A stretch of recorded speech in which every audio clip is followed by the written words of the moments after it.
حضرت عمر رضی اللہ تعالیٰ عنہ قائد خلافت ہے، بیت المقدس کا محاصرہ کیا گیا، فصیل بڑی اونچی، شہر اندر سے سیلف سفیشینٹ، حملے کا راستہ کوئی نہیں، محاصرہ طول کھینچ رہا ہے لیکن ان کے پاس رسد بھی موجود ہے، پانی بھی موجود ہے، وہ دروازے بند کر کے بیٹھے ہوئے۔ بالآخر اللہ تعالیٰ کی مشیت کا ظہور کیسے ہوا؟ ان کے کچھ علماء آئے فصیل پر، کہا دیکھو مسلمانوں، تم قیامت تک بھی یہاں پڑے رہو گے محاصرہ کر کے، ہمارا یہ شہر فتح نہیں ہوگا۔ ہاں ایک درویش بادشاہ کے ہاتھوں یہ شہر فتح ہونا ہے، لیکن تمہارے اندر ہمیں وہ نظر نہیں آتا۔ ابو عبیدہ بن الجراح رضی اللہ تعالی عنہ امین هذه الامہ، ان کا فوراً ذہن گیا وہ درویش بادشاہ مدینے میں بیٹھا ہوا ہے عمر رضی اللہ تعالی۔ اب ایک اور عمر بھی ہے جو قندھار میں بیٹھا ہے، نقشہ وہی ہے، سادگی کی حد تک نقشہ وہی، بالکل وہی، اپنی آنکھوں سے دیکھا ہے وہی سادگی۔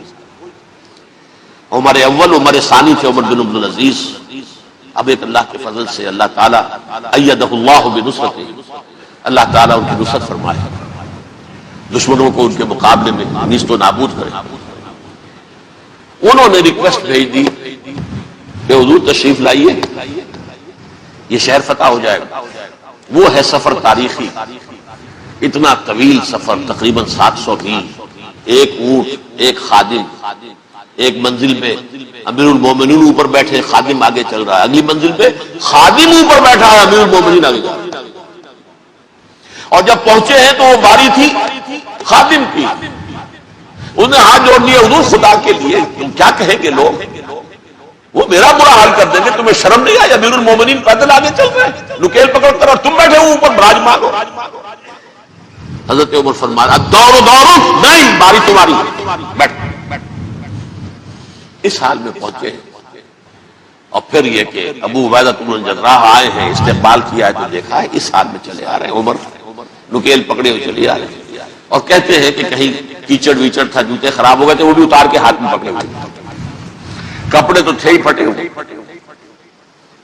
انہوں نے کہا کہ حضرت ابو عبیدہ نے، دیکھیے یہ بڑا متمدن ملک ہے، بڑا مہذب علاقہ ہے، یہ آپ ذرا حلیہ اپنا دوست فرما لیں تب جا کے پیش ہم آپ کو کریں گے۔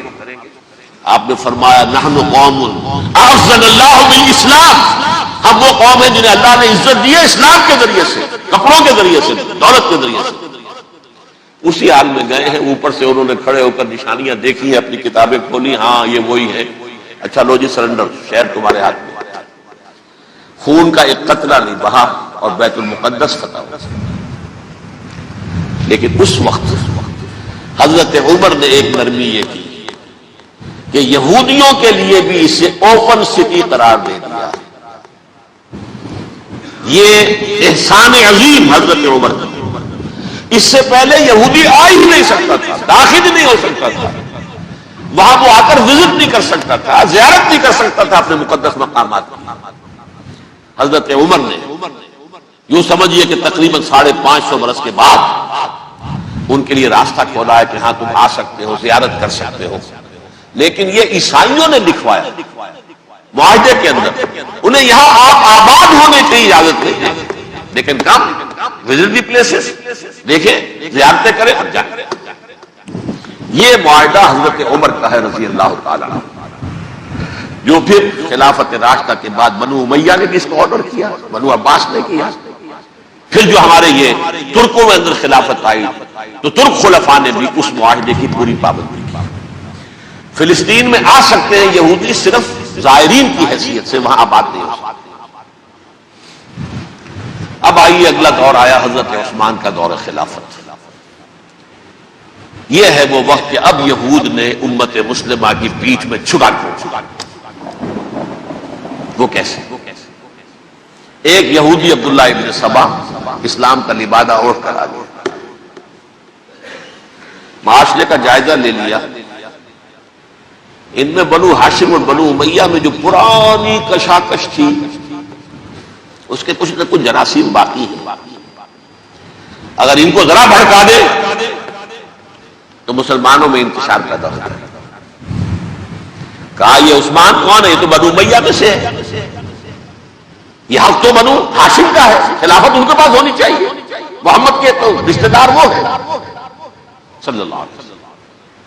عوام الناس کے اندر بات پھیلنی شروع ہوئی، پھر ایک بڑی سازش کے انداز میں حضرت عثمان کے خلاف پروپیگنڈا، حضرت عثمان کے جو عاملین تھے، گورنر تھے، ان کے خلاف پروپیگنڈا، اور ایسی ہوشیاری کرتے تھے کہ کوفے میں کوفے کے حاکم کے خلاف کچھ نہیں کہنا، اجی مصر میں یہ ہو رہا ہے، اجی شام میں یہ ہو رہا ہے، اجی یہ جو عثمان ہے وہ یہ کر رہا ہے، یہ ظلم ہو رہا ہے، یہ لوٹ مار ہو رہی ہے، یہ خیانتیں ہو رہی ہیں۔ اب نہ تو اس زمانے میں مینز آف کمیونیکیشن، کیسے تصدیق کریں؟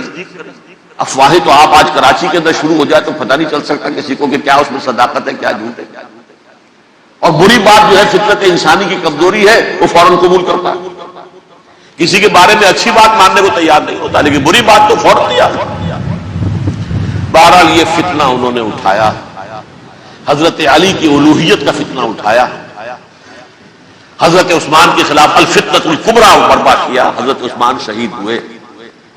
اس کے بعد 5 برس تک مسلمان ایک دوسرے کی گردنیں کاٹتے رہے، بابی خانہ جنگی ہوئی، امت کو وہ زخم لگایا ہے جو آج تک جس سے خون رس رہا ہے۔ یہ شیعان عثمان اور شیعان علی تھے جو بعد میں پھر سنی اور شیعہ اور آج تک۔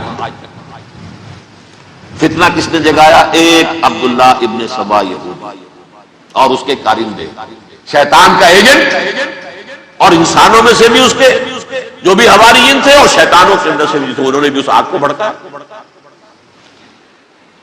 یہ آپ سوچ لیجئے کہ یہ کس نے وہ زخم لگایا؟ یہودی۔